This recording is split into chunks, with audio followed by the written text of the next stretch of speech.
Hi there, everybody. Welcome back to All Things Auction, the podcast at Prestige Auctions in Grimsby. And we've got a very special guest for you this week. Of course, you all hear him on the chatter every single week. Oh, I don't hear him, but you hear what he's having to say on the live feed and on the podcast and everything else that we do. This is Bruce from London. Now, Bruce, and I say London. Is it London? Whereabouts are you? I'm in London, East London. You are in London, so you're a proper London boy then? Not born in East London. I was born in North London. He was born in North London? Yeah. What's it like down there these days? Have you ever been in a war zone? Really? Is it that bad? Yeah. It's a shame, isn't it? Really? If the son wasn't in the condition he was, with what went on, I would probably definitely move out of there. Yeah? Yeah, 100%. But obviously he's number one, and that's what you do. It's interesting because, just for the record, everybody, we're filming this one in advance because we've got no Chris. As you'd know, you watched Lisa last week. So because we'd filmed this in advance, we can't talk about the Prestige auction as such because we hadn't had it yet. No. And in fact, all the stuff is sat outside the windows right there that'll be in next week's auction. But let me just give you a bit of a background with Bruce. So Bruce has been coming to us for quite a few years now, haven't you? How long have you been open? We've been open. We're going into our 9th year this year. Probably just under 8 years. Yeah. And I think the original thing was, now I think your sister lives here. Is that right? Sister-in-law. Sister-in-law lives here. Yeah. And so you always sort of come up and we was coming up to see her, and she said, "Oh, I've been to this auction, Prestige." I said, "Oh, next time up, we'll give it a shot." That was it. And that was that. So, and then comparing it to other auctions, because I've lived down south myself, so I know what it can be like. But it's not just down south; it can be anywhere in the country. When you start looking at different auctions, I don't know what you. There's not an auction that's quite like this. No. Anywhere else? I don't think. No, nowhere. No. Because it's all too stuffy. It's all too serious. I've been going to one auction for 10 years and they still don't say hello. Really? Yeah. See, I've tried. I've tried to be. I think a lot of that, and we've discussed this a lot. Me and Chris have discussed this a lot on podcasts in the past. When you look at some of the older, more established auctions that have been generational, so generation onto generation, I've been to a lot of those kind of auctions, and they seem to be the people that don't want to have anything to do with you. You're a customer, and that's it. A lot of the ones I probably have been to, most of them I've been to, are also like estate agents. Yeah. Land agents.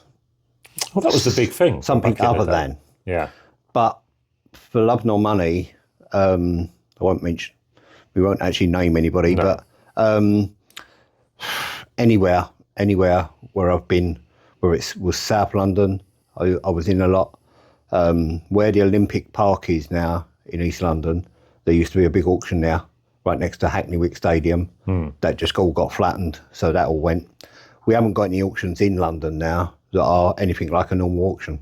No, it's all just... Property's too dear to rent, so I've got to either go down to Kent, Suffolk, Norfolk, Somerset. So you're starting to get in some mileage there, aren't you, really? Yeah. But then if it's worth, like here, some people go, well, what'd you do all that mileage for? Because I can take stuff back and sell it. Yeah. Simple as it is. And that's it. And it's all about making, trying to make a few quid or save a few quid. But no, 100% agree with you. Being an ex sort of trader, dealer myself, still do a bit, but I went to auctions all over the place and came up against the same brick wall in nearly everyone I went to. It was either run by the local mafia dealers, which all the dealers would get their heads together and make sure that any newbies soon left because they couldn't buy anything. Yeah. Which I found. I always found that if an auction room allowed that to happen, that they were actually cutting their own throats. It was. Because, all right, the internet's changed that a lot because anyone can just bid from anywhere now. Yeah. But then we don't have internet bidding with our general sales. No. And the room's still full every week. See, there's another thing. Let's look at that aspect for a minute. So we've lived through the times of going from non-internet to internet, and I still think an auction room without internet has got a much better atmosphere than one with. How many people are in an auction room these days that's got internet bidding? It's usually not many, is it? Not many. If there's internet bidding now, then they're not there. They're not there. And look, I don't know about down south, but a lot of the auction rooms around here some of the auction rooms around here, since COVID, haven't allowed people back in. All right. They just have internet bidding, and that's it. They'll do a viewing day, but no internet bidding. Yeah, some car auctions have gone like that. Well, they'll have the viewing day a couple of days before, and then nobody in the sale when the cars are going through, which doesn't make any sense to me. Because that's the time when you might spy something and go and buy it. And that's it. I think, with having people in a room, it's the impulse buys, isn't it? Mm-hmm. All the time. I've done it here a million times. I've watched you do it 1,000 times in there. Yep. All of a sudden, an auctioneer like myself, He's looking, will talk you into buying something you don't really want, don't really need, but the auctioneer has convinced you it's cheap and you can make some money on it. Yeah. People say to me, the kiss of death I give it is when I try and oversell something. But actually, when I'm saying to somebody, you could get more money for this on the internet, I actually mean it. I don't... Yeah, you're not just talking it up to get rid of it. No. You're trying to talk them into it. But quite often, are they non-believers? I don't know. Some people are lazy. Some people want to come here, spend 20 quid and earn 100. Yeah. That's now and again. And rare. Let's face it, them days, we've seen them days, but I think the bulk of them days have gone. Too many people know too many things. Yeah, I mean, because everybody's got a phone in the pocket these days, Google Lens and eBay, they've all got reference points that they can go to.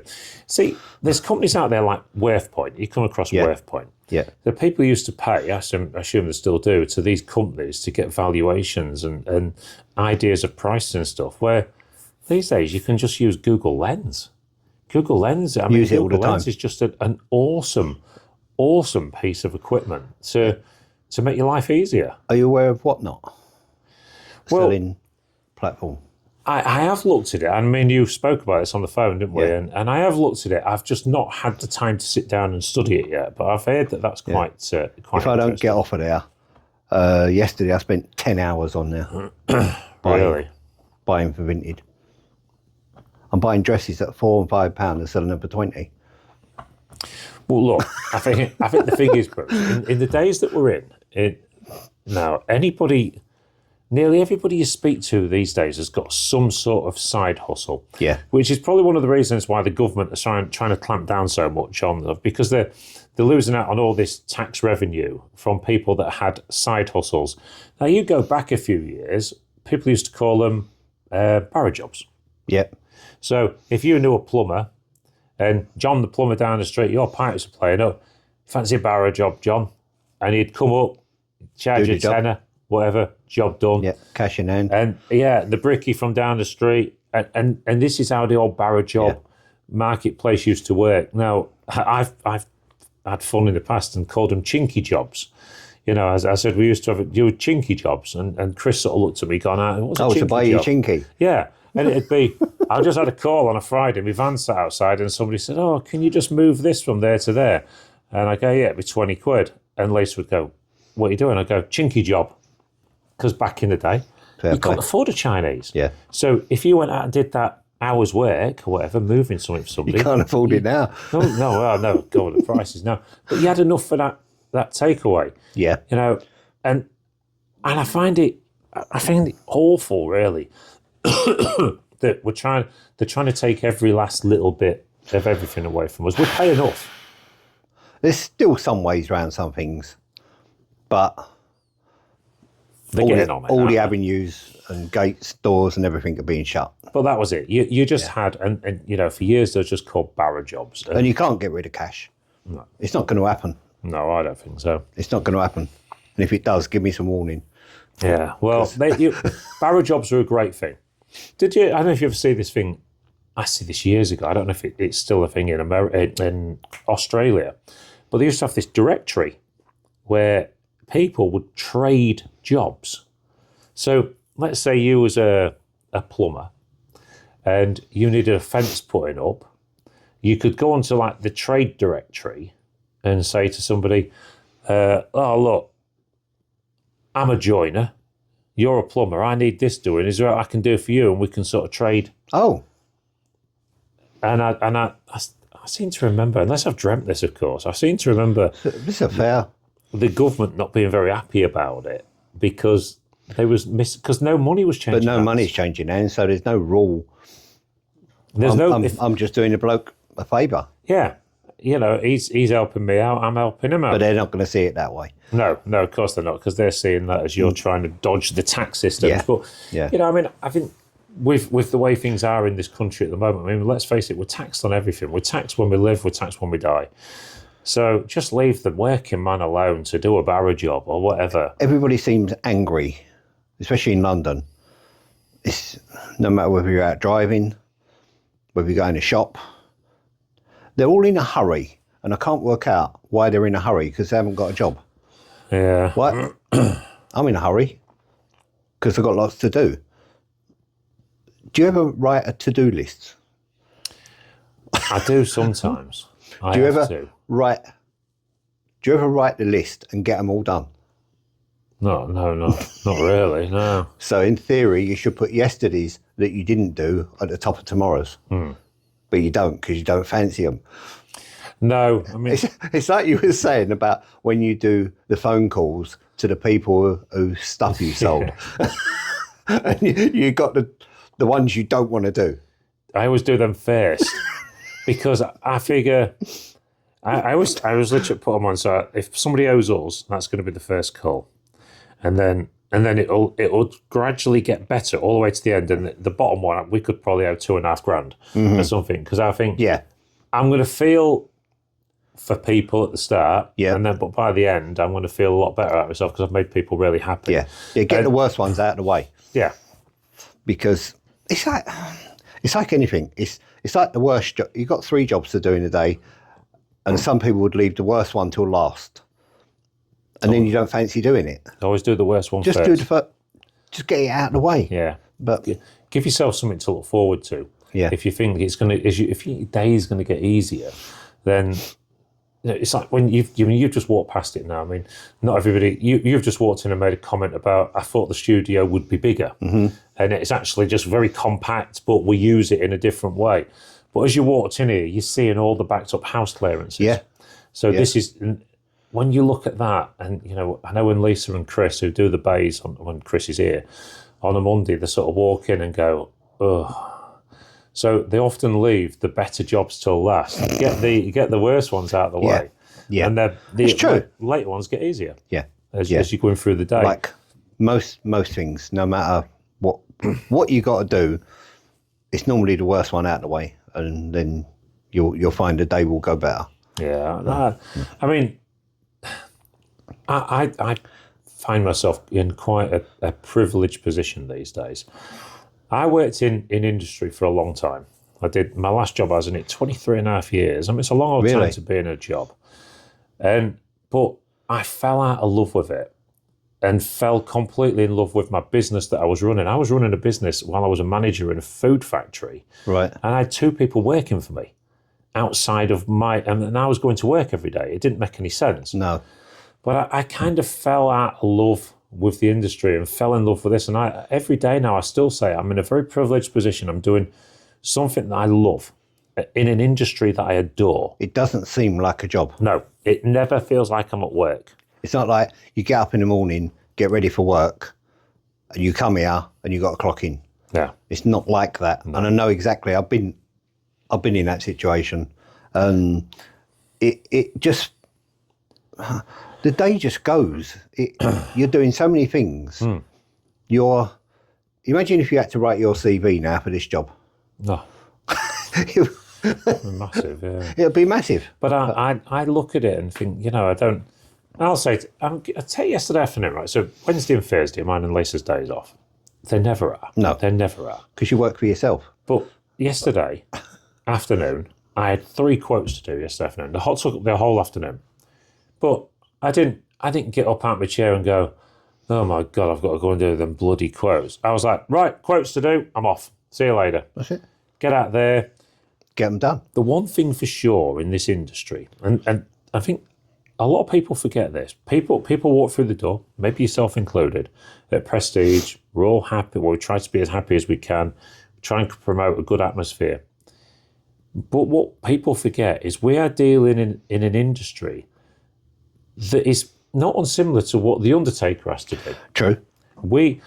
True. You are dealing with a lot of sadness, a lot of anxiety with people. They don't understand what they've got to do. All of a sudden you lose somebody close to you in your life. And all of a sudden, you know, to us, house clearances are just day to day.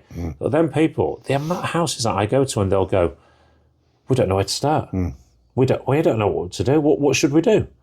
And they're in a mess. And it's my job to go in, bring them down, and sit them down and say, look, we're going to take all that pressure away from you now. You know, all right, yeah, we charge you to do it. Don't get me wrong. You know, I'm not going to sit there and pretend to everyone we're a charity because we're not. No. But we make money from it. But them people, the amount of people that send us thank you cards, the amount of people that bring us presents, that send Lisa flowers. Because Lisa spent half an hour on the phone to them, explaining everything and making them feel more at ease. Absolutely. This job is, you know, you're dealing with a lot of people's emotions. And understanding that to go in there puts them at ease. Yeah. Because you could get someone who turn up who's a bit loud, a bit... their greed is showing. Yeah. They can see, I've done house clearing, and I see things as I walk in a house and you think, oh, that's handy. But we was in a slightly different situation. We were buying the contents. Yeah. Which was a completely different thing to the auction side of it. But that's what we used to do. Yeah. We was a house clearance business before we were auctioneers. We only went down the auction route because I could see a gap in the marketplace where I was up against, I've never really told this on a podcast, I was up against other house clearance businesses that all did it that way. Right. And I thought, well, what if we could, how can we create an edge? We had no edge as an house clearance business because everyone was doing the same thing. There's going in, charging to clear the house, knocking a bit off for the decent stuff that was in there, job done. Right. How can we take a step above and create an edge? And it was simple. Open an auction room and then say to the people, yes, we'll clear it the same as the next house clearance business, but we're going to sell everything on your behalf. And that will either bring that bill down, break it even, or we'll owe you money. Yeah. And that becomes a lot more appealing. Of course it does. To people than just a bill. And also by treating the items that are within that property with dignity and respect. That's the big one. Big thing. That is the biggest thing. Yeah. And that is where you get the thanks. I've told that story on the podcast about landfill. Yep. Yeah. You know, and this woman chucks this guy out of the house and I'm like, in my head I'm going, why on earth did you do that? How could you do that? The complete wrong way to go about it. Yeah, because you're showing you've got no respect right from the off. Yeah, it's just a business. Yeah, it's just business. We're just business, and it doesn't really matter. We don't care who you are. We're just coming in. This is our job, and it's never going to work. No, never going to work. But you know what people are like. It takes all walks of life to go in there and do the job. Obviously, they probably either fail at some point or they have lots of hassle in their job. Yeah, you've got to go in. I mean, treat everybody with a little bit of respect. Don't take everyone as an idiot. And I think that's what I see in house clearance over the years was it's almost that you get this, you had this in house clearances like you have it on boot sales. Dealers all stood laughing with each other how much they've turned somebody over. Yes. And I think that is a very, very sad place. I mean, I actually cringe about some of these. I don't know if you've seen some of these YouTubers that go around the boot sales and that. Yeah, I've seen and they've got a little thing up in the top corner, just bought for £5, sold for £100. Yeah. Now, ultimately, the person that sold you that item could potentially watch that.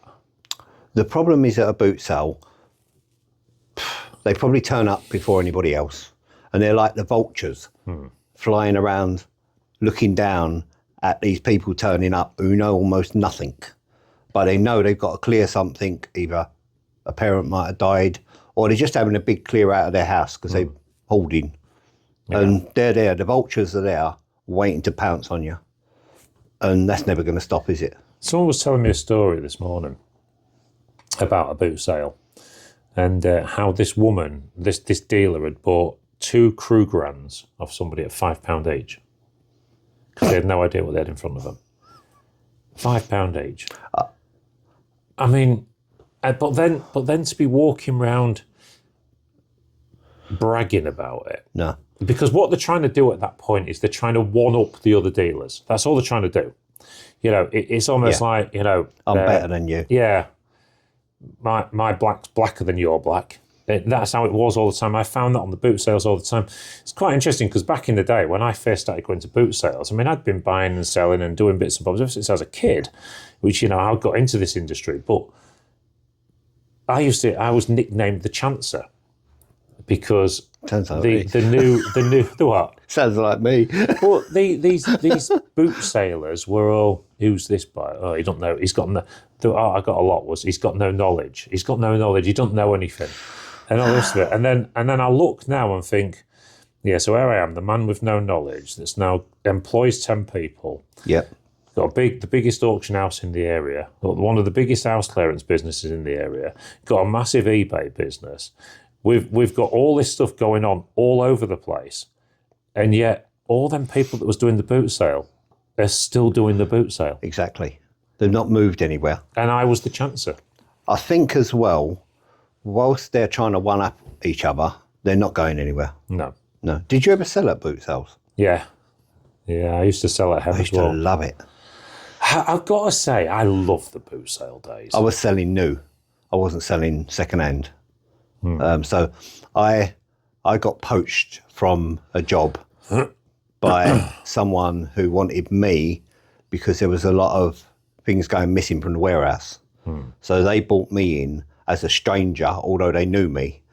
And they said to me, we need to stop this gear going missing out of the warehouse, which I managed to do. And so I then said to them, I'll tell you what, the products that are in here, I don't want paying wages. I'll take my wages at your costs of the gear out the warehouse, so I could almost double my money. So every weekend, like on a Friday night, I used to then load up the van with the gear out the warehouse for my wages, do the boot sale on a Saturday and Sunday, and by Sunday night I've got twice the amount of wages. Yeah, that shit makes sense. That was it. And they was happy. And you know, the thing is, Bruce, it's about not being lazy.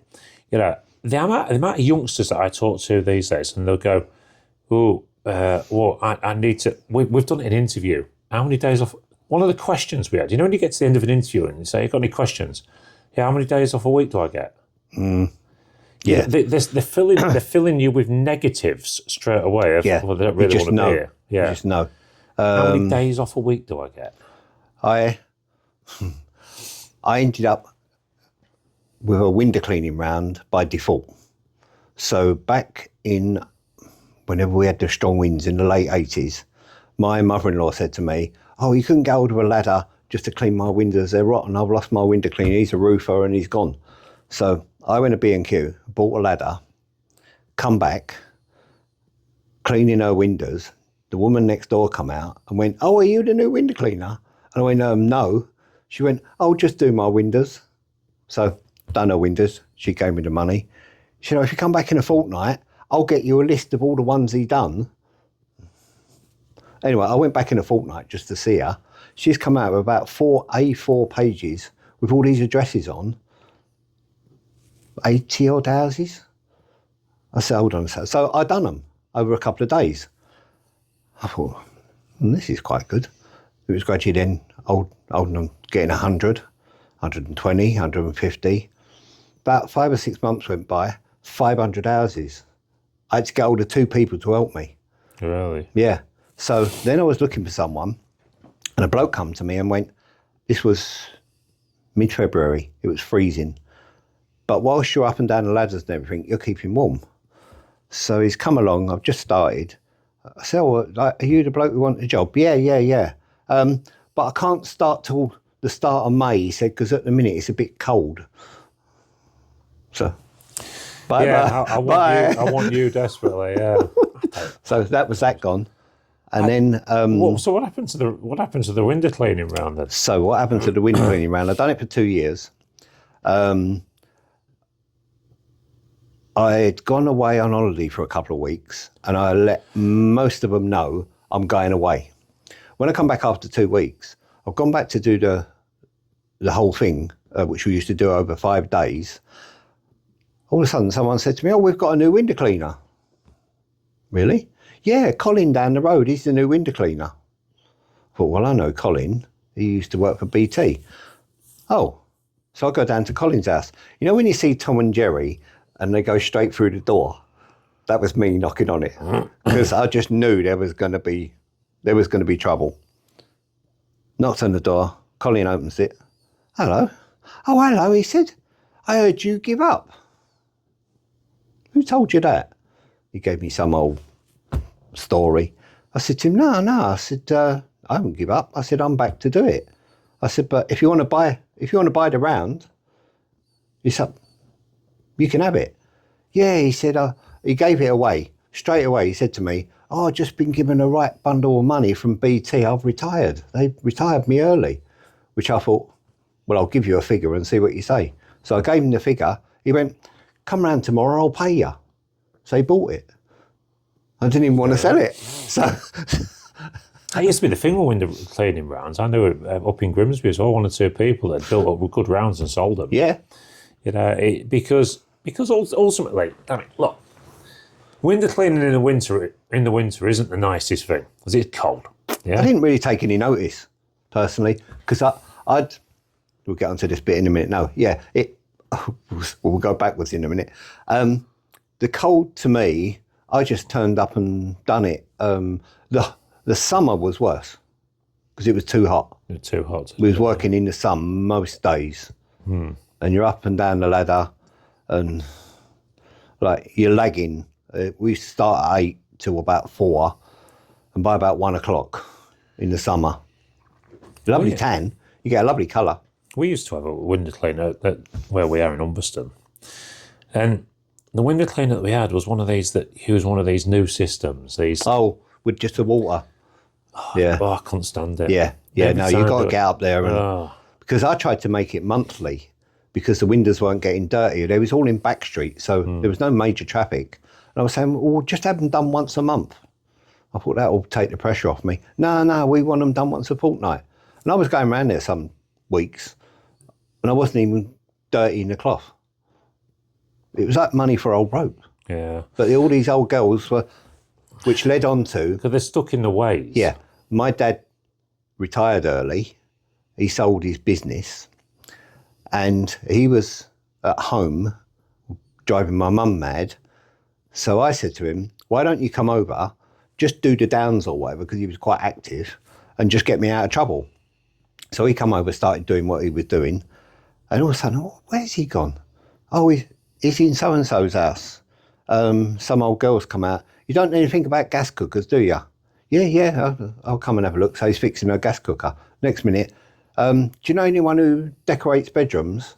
So he's around there decorating bedrooms and cutting grass. And I lost him. So he come over and he ended up doing everyone else's work, but nothing for me. So it's funny you should say it because one of the areas that I always hear when I'm out on clearance quotes is, "Oh, the gardener's done that," or "the gardener's took this," or "the gardener's took that." It's always the gardener. Yeah.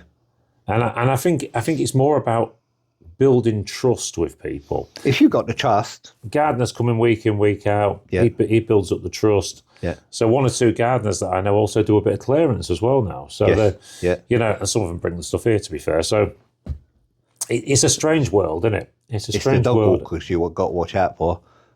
The dog walkers, is that a big thing? Well, they always find the dead bodies. Whenever they're walking their dogs, there's always the dog walker that finds the dead body. It is, isn't it?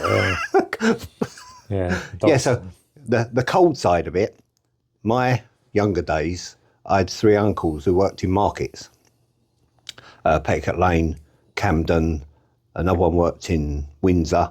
So I would go along with them from about the age of 4 and 5. And I was serving people by the time I was 8. Yeah. And you got all that. You didn't realise it at the time, but it was all that experience coming into you for later times. And learning how to talk to people, Yep. learning how to communicate with people. I mean, that's one of the things I worry about the youngsters of today, because they're always spending so much time indoors and not communicating with people. And they grunt. They just grunt. you just think, how are they going to be when they're in a situation where they need to talk to somebody? Where I lived, because we moved over to when Tottenham was a nice place, I was walking past a greengrocer's one day and there was a massive lorry full of sacks of potatoes. And the greengrocer, I see him in and out. So as I walk by, I'm only knee high to a grasshopper sort of thing. Do you want a hand, mister? He looked at me as if to say like, oh, that's enough. So I started helping him. Next thing, when we finished, he said to me, what do you do on a Saturday? I said, not a lot. He said, do you want to work in the shop? So I ended up working in there. When I was 14, because obviously you got your school holidays coming up for 7 weeks then, right at the start of it, I'd just broken up from school. The following Saturday, we finished at 6, he locked the shop up and he lobbed this big bunch of keys at me and said, see you in a fortnight. And left me with 3 staff, 14-year-old, going at 1 o'clock in the morning to market with the sun in the truck to buy stock for the shop and ordering up all sorts, because we also used to supply canteens to factories and all that sort of thing. So at 14, I was already well in. The thing is, Bruce, when you talk stories like this, and I've got similar ones, I think if you got brought up to always try and find an edge, to always be able to work, you'll carry on that mentality for the rest of your life. I know your upbringing, because you spoke about it. Mine was the opposite with money. There was money, a lot of money about. So from my parents' side of it, me being an only child, it was difficult for them because they were that busy, they didn't know what to do with me.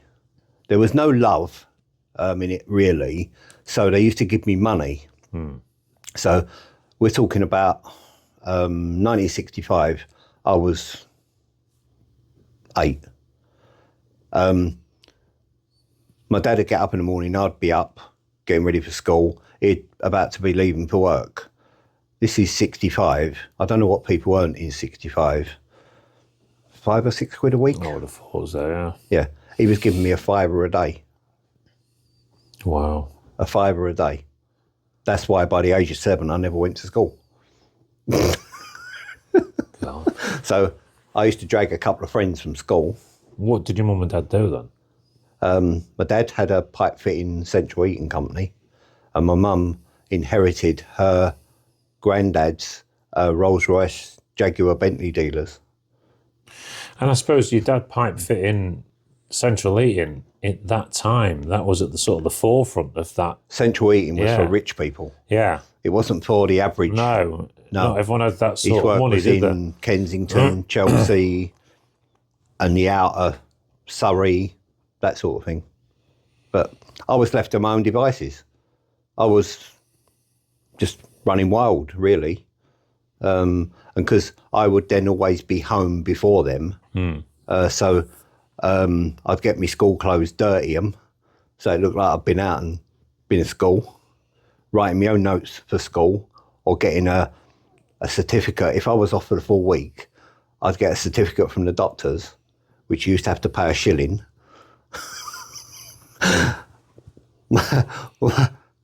One day, my mum come home, and she always put the briefcase beside the table. This day, she put it on the table. And I thought to myself, I sensed something was wrong. And she pulled out this massive wad of paper.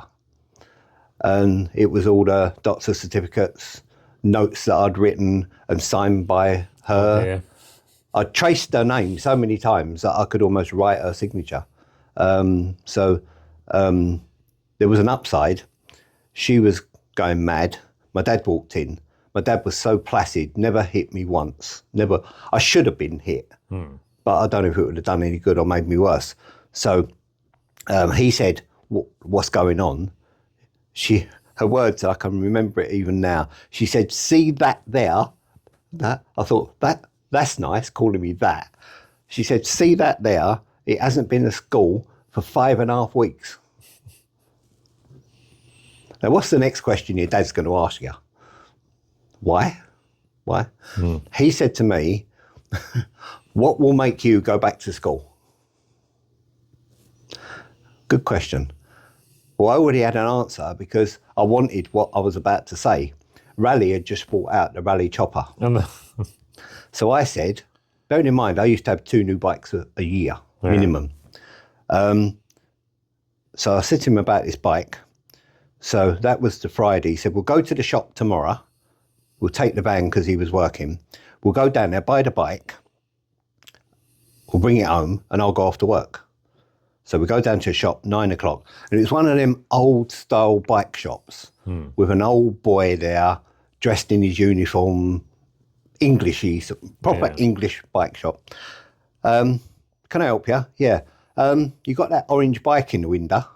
That was marked up at £69, 19 and 11. "Can we have one?" "No, you can't have it." "Why is that?" "That's just for promotion until we get stock." You know, I know, everything's got a price. Yeah. So I could see the cogs spinning in my dad's head. So my dad offered him another tenner. And he went, "I'm sorry, I just can't sell it." So we got to 80 quid. So my dad said 90. So the bloke went, honestly, he said, "I can't do it. It's got to stay there." So my dad said 100 quid. The bloke went, "Hang on a minute, I'll get it out the window." So One's got the prize. he bought me the bike. We put it in the van, we take it home. He also bought me this fancy padlock. And he said, "Whenever you leave that bike and you're out, that goes on it." Okay. I thought someone could just pick the bike up and walk off, but to keep you happy. So on the Monday, it snowed. I looked out the window, they've already gone to work. I looked out the window, there's 2 foot of snow, and I thought, if you think I'm going to school in that, you've got another thing coming. And school then was on. It wasn't like today when snow days. All that nonsense. You had to go. So I went out on the bike, riding round, brand new bike in the snow. When I've got back home, Mum comes in. There is physically steam coming out of her ears. "Come here." So I've gone in the kitchen. She said, "You haven't been to school today?" I said, "Of course I've been to school. I got a new bike. Of course I've been to school." She said, "Didn't you see your uncle driving his lorry?" So my uncle's grasped me up, as far as I'm concerned. Me and my uncle were like that. We were brothers. All right. Well, my uncle lodged at my nan's because he lived in Norfolk. But during the week, he used to come down and stay at my nan's. And he had, you know, the triangle dimple bottles that used to take sixpences? I thought, right, when you're not about, Stamford Hill, which was only about 2 miles away, had a big pinball place, amusement place, where next door to the bus garage, all the bus drivers and conductors would go in there on their breaks and their lunch hours. So I went to my nan's house when no one was about and shook this bottle, it was 3/4 full, and filled both pockets with sixpences. I thought, right, we're going to pinball. Here we go. So off I go on the bike. I'm in there 3-4 hours playing on pinball machines. I've got all the time in the world. I've come out and the brand new bike's gone. Oh, God. Uh-oh. But I did remember that I didn't put the padlock on. What are we going to do? Where do we go? Right. I thought, so long as I can get home, get in the front door, get to my bedroom, I'm safe. Even though they're in, I'm safe. I open the door, my dad's just walking up the passage, sees me. His words were, "Where's your bike?" He said, yeah. He said, you was in the pinball place, weren't you? He said, I passed there. That's the only bike in this country probably out on the street. He said, so I knew it was you. He said, and it wasn't padlocked, so I picked it up and put it in the van. Result. That's a result. Wow, what a result. Okay, right, yeah. I thought, so what's the punishment? Here we go. So he said, now you're not going to be able to ride that bike for a month. I said, it's not a problem. I've got 2 others in the shed. I just almost poked my fingers up at him and went, you lock it up if you want. I'll use a different bike. And all the time, how they kept their temper with me, I've no idea. And they still carried on. Even when I got married, I tried to hide up all the contents that I bought for a house, the washing machine, the dishwasher, the tumble dryer, the telly or whatever. They come round for their first visit, and I could see my dad looking round, and he went, oh, what did all the white goods and everything cost? Because I knew he wanted to pay for them. And I went, oh, it's all right, it's all paid for. Oh, right. Then that was okay. He left that. I then passed my driving test a short while after and went out and bought a car. Went to Ford's and bought a car. He's seen the car. Well, how much that cost you? It's all paid for. And that was it. He didn't speak to me for 5 months because he couldn't pay for it. He got the Really? Yeah. He used to, from the age of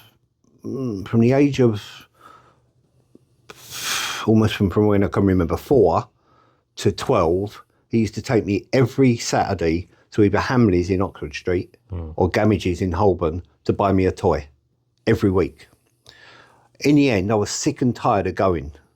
I didn't want any more for my train set. I didn't want any more scale electrics. I didn't want toys. We don't want to go. But then I realised when I was about 14, him, his brother and sister ended up in similar to Bernardo's in Kent. Both his mum and his dad got killed in the war. Right. And when I was out, he was playing with my toys. His childhood had come back to him, and he was using the toys that he was buying me. So he went full circle. And when do you usually miss your parents? When they're gone. Yeah. I never really missed my mum. My mum was a bit harsh. She liked to drink. She drank a lot of gin.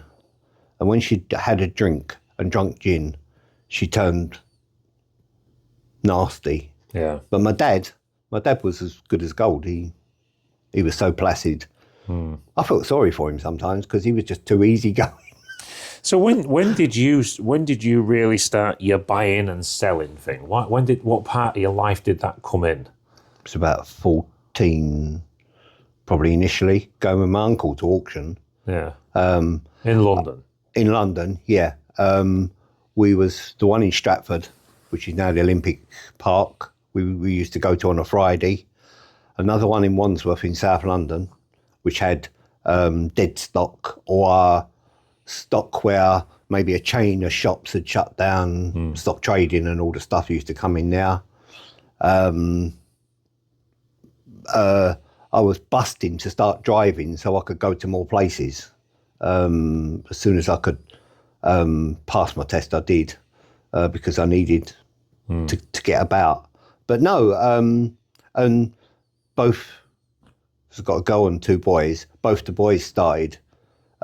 One of them, Mark, started coming to auction when he was 5, diving under tables, finding goodies, and what they used to do at Wandsworth, if they realised that he was bidding, because I used to get him to bid, no one would bid. The old kid thing, yeah. Still a thing today, that. So yeah, it was quite. It's the buzz of it. I think, and until you become a buyer and a seller, you don't get it. Buying and selling is no different to the buzz that you get from gambling. Yeah, it's the same sort of chemicals that hit your brain. That say, if you're a gambler, you put a bet on for £1, yeah, or a tenner, and you hope you might read a bit of form about that horse or whatever, and you might be able to slightly put the odds in your favour, but it's doubtful. Yeah. When you learn to become a buyer and a seller, the more you learn, the more knowledge you sponge up in your head, the more the chance that when you spend that tenner, you're going to turn it into 20. I think as well, you also have to make some mistakes early days. Oh, God, yeah. To teach you a lesson. It's a big... Because your head gets big quite quickly if it's too easy. So, I agree. we all made the little mistakes, odd big one, but it didn't hurt because you can't do it now. Well, you've heard me say it in podcasts in the past. You pay to educate yourself. Yes. And it's true. Once you'll learn a lot more from losing money than you will from gaining it. Yeah. Yeah. You make yourself 20 quid. I did that yesterday. Did it again another day. Yeah. Did it another day. You suddenly get it for a 500 quid loss. It hurts. It hurts bad. Yeah. Especially in your early days. And you don't let anybody know. No. And you have actually then got to get your eyes on it and make sure. But every time something close to that happens again, you start thinking about it. Yeah. And it makes you stop. It stops you making them mistakes twice. And it's like bidding in any auction. You've got to know what you want to pay for it. You can't fall in love with it, because if you fall in love with it, you'll keep bidding. Yeah. So you do something that I used to do. Well, you look like you do something. You might tell me I'm wrong, but you look like you do something in our auction room that I used to do in other auction rooms, where the first part of the day I'm studying the room. Yep. I'm watching who's bidding. Yep. I'm trying to work out who my competition is, and you're always trying to learn where their prices are at as well. So it's an old thing, an old dealer thing or an old bidder thing, is that if you can weaken the competition, you'll clean up later on. And that still happens in auction rooms to this day, where if you can work out who your competition is in the room and you know where their prices are at, you can keep bidding them to that price. And the money goes dip, dip, dip, dip, dip. Perfect example, and you said it before, when someone holds their number up and keeps it up. Oh, don't do it. Do not do it, because we're watching you. Yeah. We are watching you. A good dealer normally stands at the back of a room. Yeah. And he just watches everybody else, and they just pick them off. Yeah. And you can do things to avoid that. And like you've just said there, one of the don't ever bid too much. But at Prestige we get, and I speak to a lot of dealers, and they've seen the piles of commission bids that we get for this room every week, and they say they don't know another auction room like it. We get a pile of slips like that every week. Why? Because some have listened, some have thought, if I put down what I'm prepared to go up to, if I'm not there, I can't pay anymore. I can't. Easy. That's it. If you're tempted to keep bidding, put in commission bids. Yeah. Yeah. And then the other one as well, of course, is because we send everything out on YouTube and Facebook and so on, keeps it very transparent. People can see they're not being turned over. True. Someone's talking to me at the counter today about old auctioneers that used to bounce bids off the wall. We've never had to do that. No. Why would you want to do that? I've been to many an auction. You know they're doing it. Yeah, you can tell a mile off. Yeah, you can read them. It's never something that we've done. Yeah. To the point where we've actually got a camera facing down the auction room that records audio and video. So if anyone ever does say to us, I think no one else was bidding, we can actually show them. Yeah. And just prove to them, because we've got nothing to hide. Most of the others couldn't do that. No, definitely not. Yeah. No. And most of them wouldn't. No, of course they wouldn't. And they'd find all the excuses not to do it. And you get banned at the same time for saying it. Yeah. Yeah, they're What's the point? I've never understood. I don't get it, how they can't be transparent, and they'd earn more money. Well, no, I mean, look. Just be a little bit friendly. Look how busy we've become. I mean, just by doing it the way we do it, it's never, ultimately when you're selling at auction, it's maybe not always going to turn out the way you want it to turn out, but that's auctions, I'm afraid. You put something into a general sale. It's on the day. You are taking a risk. Yeah.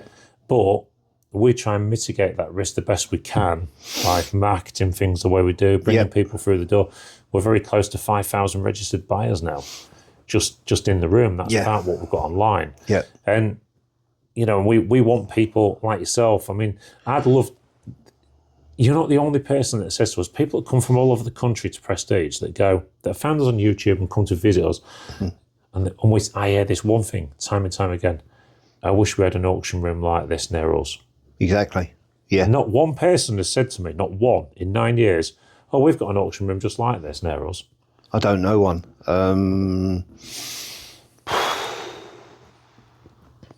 Which shows you there's a demand. There is a demand for it. But people don't realise there's a demand for it because they've never been to one. They've just got used to the auction being the way it is. Yeah. And when you go to some of these other auctions, the auctioneer is very friendly with the regulars, Yeah. i.e. about 6 people, Yeah. and you can't get in now. No. You can't get in that club No. because you're not there every week, and you're No.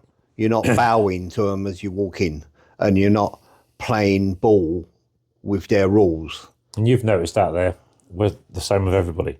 We're friendly with everybody. Yeah. Yeah. You know, I it mean, doesn't sometimes matter. it takes people a few weeks to get to know us, and because they're a bit standoffish themselves, they don't know what to expect. No. But, you know, when you read the reviews for Prestige and you see people saying, never been to an auction that's so friendly, it's a really nice place to visit, you know, that's what we intend to keep it. Yeah. Whatever changes in our business, we need to keep that the same. Yeah. I think the main auctions that I go to, they don't want to let their guard down because they think people will take liberties. That's what it is. They might, but you still, if you've got a set of rules that you've all got to play by, then they can't take liberties. No. Don't make them crazy, but make them at least welcome. We did the craziest thing here. Again, I spoke to somebody about this morning. When we opened Prestige, one of the things that really wound me up about another local auction room was at one point, I don't think they do it now, but at one point, they never used to charge their staff commission. So whenever their staff bid against you in their auction room, they was 20% ahead of you because it was 20% buyer's commission. So they was 20% ahead. And I used, as a buyer, a trader, a dealer, whatever you want to call it, I used to hate that because I thought if their hand goes up, I'm 20% behind, I can't buy it. Yeah. And that used to annoy me. So one of the things we did when we opened Prestige was we said, don't matter if you're an owner, a member of staff or whatever, family member, you pay commission and VAT the same as the rest. And me and Lisa pay that same commission and VAT as everybody else. Keeps it. And then that way, if I ever want to bid on anything in this auction room, I can quite happily bid into what I'm happy to bid without feeling guilty. Yep. Because I'm just bidding as a punter. It's not our stuff. We don't buy stuff. No. You know, the stuff that comes through this auction room is from house clearance. And if you had that system running, you know everyone would be talking behind your back. Yeah. 100%. You can't bid past the auctioneer. No. Because he's buying everything Every himself. time the auctioneer bids, he wins. So, you know, I mean, I sit in there. I mean, people see me often on a week-to-week basis when I'm on my break or whatever, and Lisa's up there. I'll bid away on a few things. And once it's got to the money I'm prepared to go to, I drop out. Yeah. Simple as. Yeah. As you say, there are the odd people who either don't like losing or have fallen in love with it. And once you've got that stage, you're bidding to the point where you've just eaten all the profit. Yeah. And we can all be busy fools, can't we? Yeah, of course. We can all be busy fools. Of course. You know, if we, you know, I'm sure we've all done it. we have. I mean, I think, but again, it's all part of the learning curve of learning to be a trader in an auction room. Is learning to just go, that's it. Yeah, you might not. It's hard. You might not like the person. Especially when you're younger. You might not like the person who's bidding against you. You might have had a fallout with them. So you're just going to try and run them up to wherever. And now and again, you're going to get caught with it. One of the worst things you can do, though, and I've seen this happen a lot in auction rooms over the years, not here, but in other auction rooms, where you fall out with the local wealthy dealer. And every time you bump into him in the auction, he will take you to oblivion. I've watched that happen. And I used to watch it happen with a guy that used to come in here. And if somebody annoyed him, and not most people, if you spoke to him, you know, he would leave you alone. But he would, if he'd fell out with somebody, he would lose money on an item just so you didn't get it. Right. That sort of nasty dealers, and there was a lot of them about. And, you know, and you also aware of the thing, people won't understand this here because we're not that kind of auction room, but people used to run what they called rings Yeah. in auction room. They used to ring the auction room. Yeah. So if there was 6 silver dealers there, they'd all get their heads together at the end of the day, decide who was going to bid. Bid on what? One person was bid, keep the prices right down. They used to take all that stuff back to somebody's house or whatever after it, have a Split it share out, decides who was having who, and everyone made the profit. Yep. And Yep. that is actually, I'm actually told that that's illegal. But I don't know if that's true or not. Somebody did say, another dealer said to me, said that ringing an auction is actually illegal. Probably is, but how are you going to prove? How are you going to prove it? Yeah, and Because they're all going to be in denial. I think the thing is, the internet's kind of put paid to it. Okay, it has. Because people when it was just in the room, it was different. But when people can just bid online, one of them people that's actually, if you had a ring these days, even one of them people could say, yeah, okay, we'll do all that, and then still bid online. Of course. And Or get someone else to do it for them. Yeah, and still bid it cheap. So you could still stab them in the back, in theory. And let's face it, lots of dealers would. Yeah. Oh, God. I don't know. I don't know about how bidding online without actually physically seeing it. There's certain things you can do, but there's some things you'd like to have a look at. Yeah. Because you haven't necessarily got the trust in the auction. Yeah. You only got to look on Easy Live now. You can sit on there every day buying. Oh, yeah, if you it's want. easy. And even like that whatnot, they're completely against fake anything. Yeah. Especially the trainers, the Nike, the Adidas, and all them others. But there was someone a few days ago took nearly $2,000 in a couple of hours with a load of fake stuff and gone, never to be seen again. Yeah. It's you can if you physically got that thing in your hand. There's for trainers and the likes. There's an app called Poison, which basically is a bit like Google Lens, and that will tell you straight away. I think it's quite interesting. I mean, as auctioneers, I think to a degree you do hide behind these as sold as seen. I think we all do.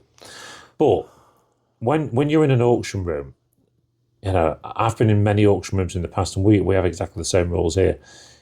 If you're absolutely not sure whether something's right or wrong, even if it's blatantly right, you've just got to say, you decide, I don't know. We did it today. There's a couple of watches in the cabinet this week. One of them is a tag, apparently. And to be fair, everything looks right. The box looks right.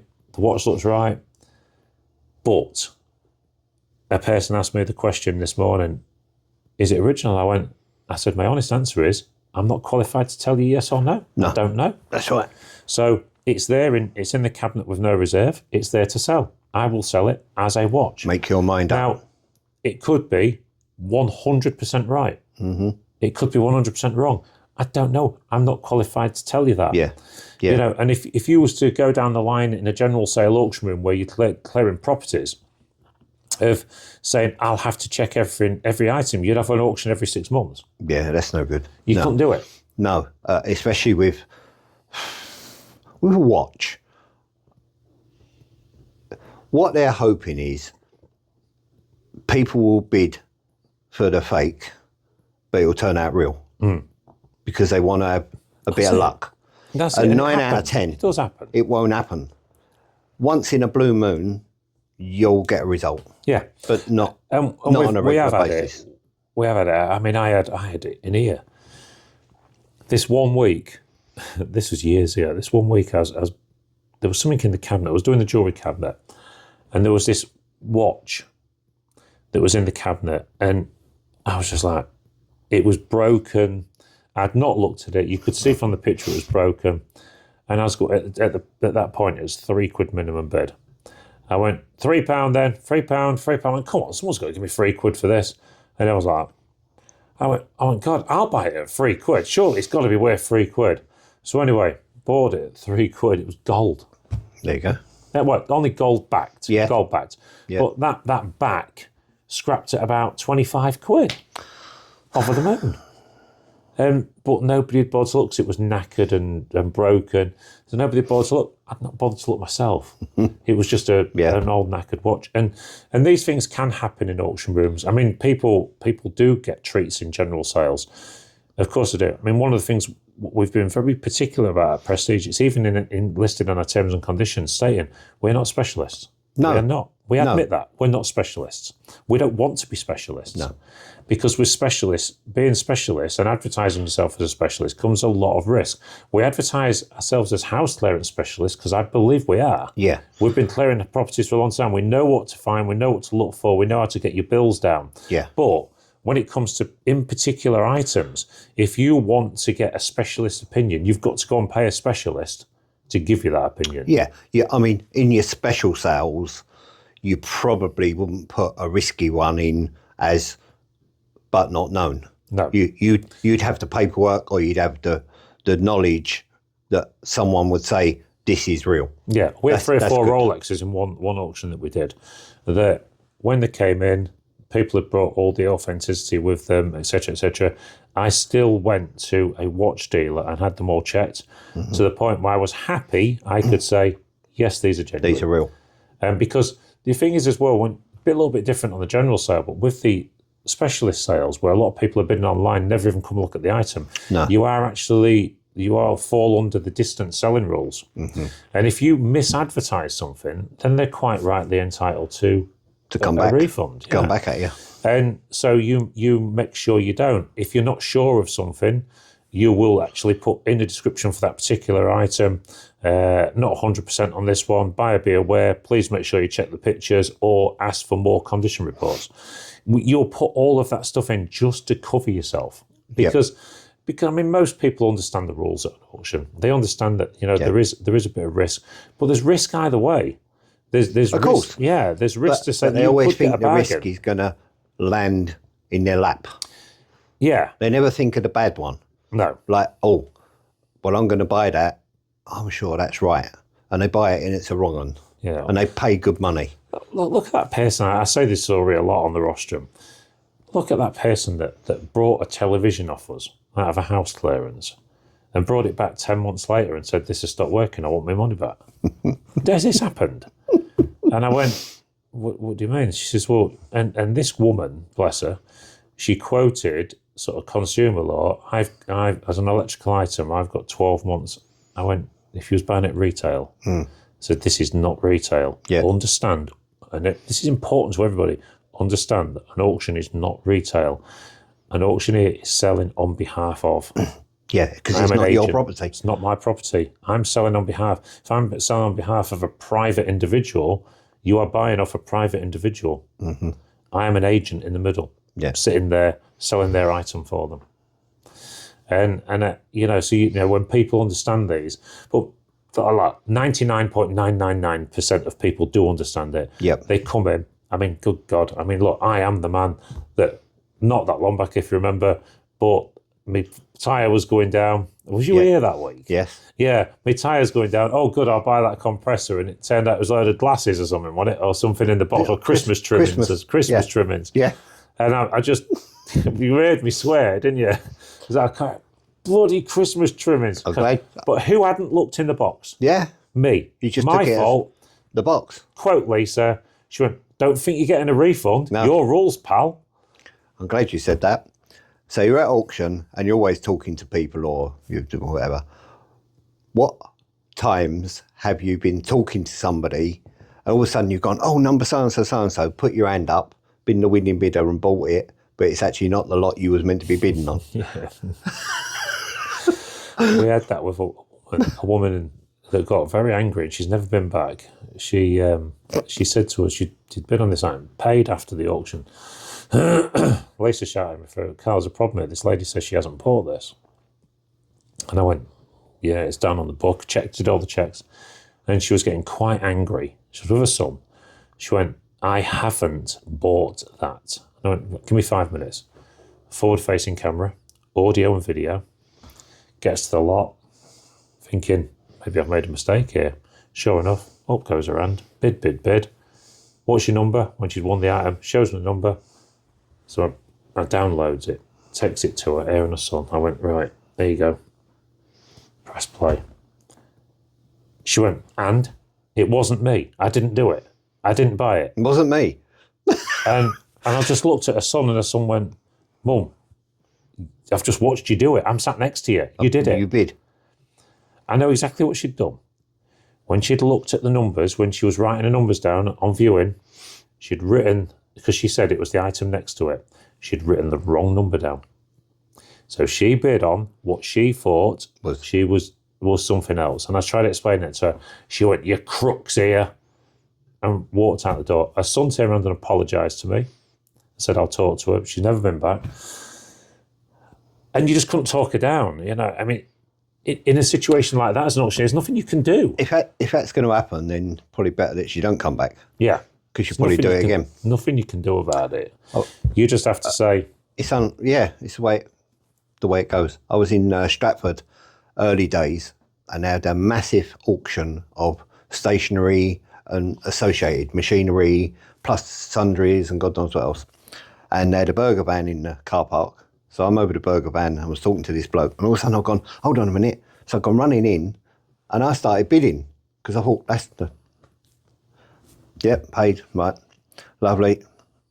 Paid the bill, porter come out with a pump truck, with a trolley that was four foot plus high of A3 grey 3mm sheets of card. It was meant to be 4 boxes of envelopes. But this cardboard actually come in handy for packing over the course. Lasted me about a year. I stuck it in the lockup, and I thought, oh well. We've all made them mistakes, and we've all bought them. When you've gone into an auction and you've written your numbers down, what you want to bid on, and all of a sudden you something else comes up and you go, "Oh, I know, I fancy that. I'll have a go. It's cheap. I'll have it." You buy it, get the number puts down to you, and then, like you say, as you know what you've bought because you've seen the top bit of the picture, and then underneath it, all this other stuff as well. Yeah. And all of a sudden the porter's going, "Well, you've bought it, mate. It's got to go." And you're like, "Oh no, what have I done?" Nikki said that in the early numbers, there's a lettuce box with a butter maker. I think it's a Kilner butter maker, but there's a load of other junk in the box. She said, "I don't want all the other junk." I said, "Well, if you want that item, you got to take the other junk with you." That's the way it goes. Take it all the way back home, and you're going to have to dump it in your recycle bin. It's all glass, but this is the way. But yeah, you know. And odd times I've been here when someone hasn't bid on something and you're trying to get a bid. A thing that probably springs to mind was a Italian steamer one time when it was £3. It was on this back wall, and obviously you could just see the picture. Yeah. No, never. I hadn't even looked in the. I didn't even realise it was there. So I bought it and I took it home, and it sold on Facebook Marketplace for £80 for £3. So sometimes sometimes as well in auctions it's about recognising. Yeah. Then the other times it's Definitely. like just taking a chance on something that looks expensive. That's it's cheap. only £3, like £4. What do you get? And let's face it, even if you're travelling from London up here, you know, and visiting other people at the same time or whatever, but you know, you only need one hit like that, and it pays for your fuel and everything, doesn't it? And it's just, you know. But even if it don't, it's not relevant because the other stuff's going to make money anyway. Yeah. It's just one of them. It's not a mistake. It's just oh well. I thought it might. Thing is now, it's quite interesting now because, you know, obviously you who comes distance, you've been probably coming to us for the longest that comes distance, but since we got more into YouTube, and we've only really been doing YouTube for the last couple of years properly, the amount of people that are coming from far away, we've got a guy come from Northumberland, he's been today, travels down for viewing on the Friday from Northumberland, does the viewing, leaves commission bids and comes back to pick them up tomorrow. Really? Every week. Great guy. Guy. Loves the drive. Wow. We had somebody here from Leeds this morning. We've got people. We had Brian here last week from Cornwall. That's a slap.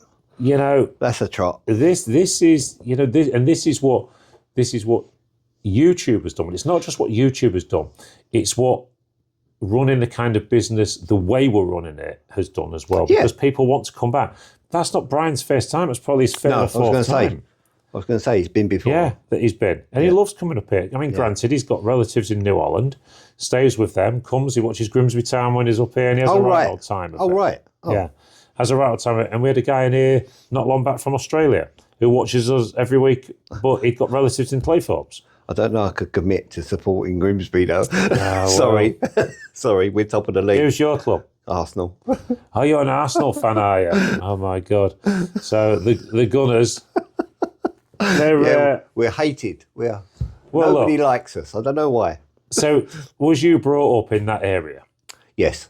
Right. So I give you respect for that. Yeah. Right?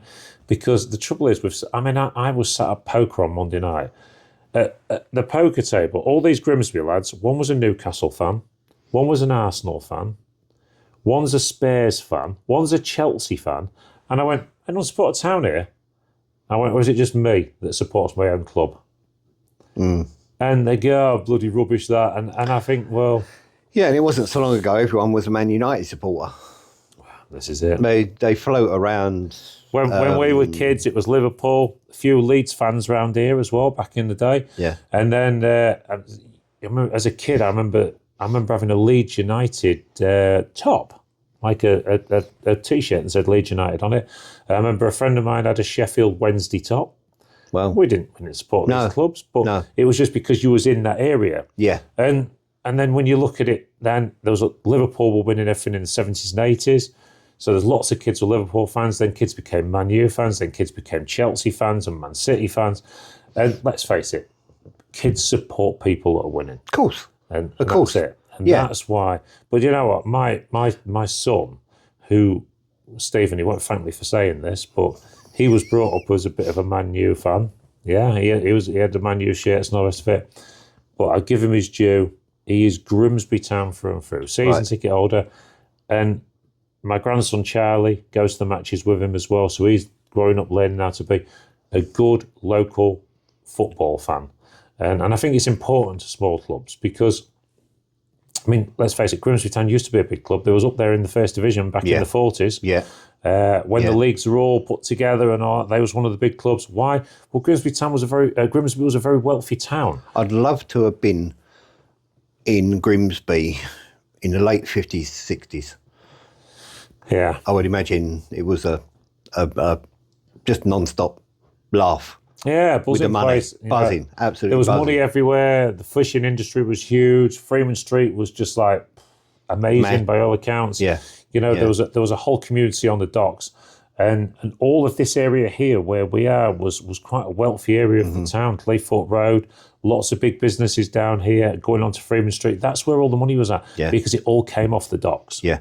I mean, God dare I even say it, even the best prostitutes in the town was at this end because they all went on the docks and all the rest of it. Everyone went where the money was. And this part of the town was the money. And then when you look at it now. People do ask me, because I come up here, what's it like up there? And I find it hard to describe because you do see the rough end of the stick. Yeah. Definitely.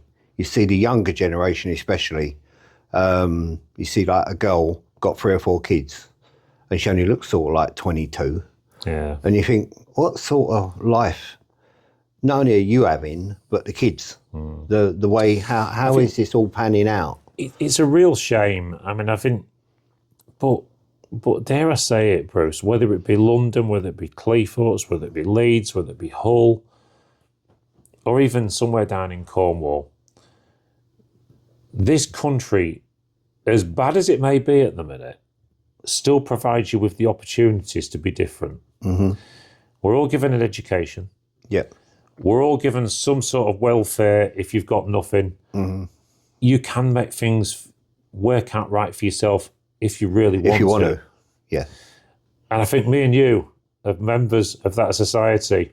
Bruce, thank you for coming and talking to us. Nice to it's always nice, everybody, to get somebody a little bit different onto the podcast and talk to them about what they find. Obviously, we want to talk about Prestige Auctions because this is the All Things Auction podcast, but to actually find out what other people have been through, what they've done, how they've got onto their selling journey and buying and selling. Mm-hmm. And remember this, everybody, if you don't take anything else on the podcast that you listen to with us, and usually me and Chris, Learning how to buy and sell will give you one thing always in your life, the ability to earn extra when you need it.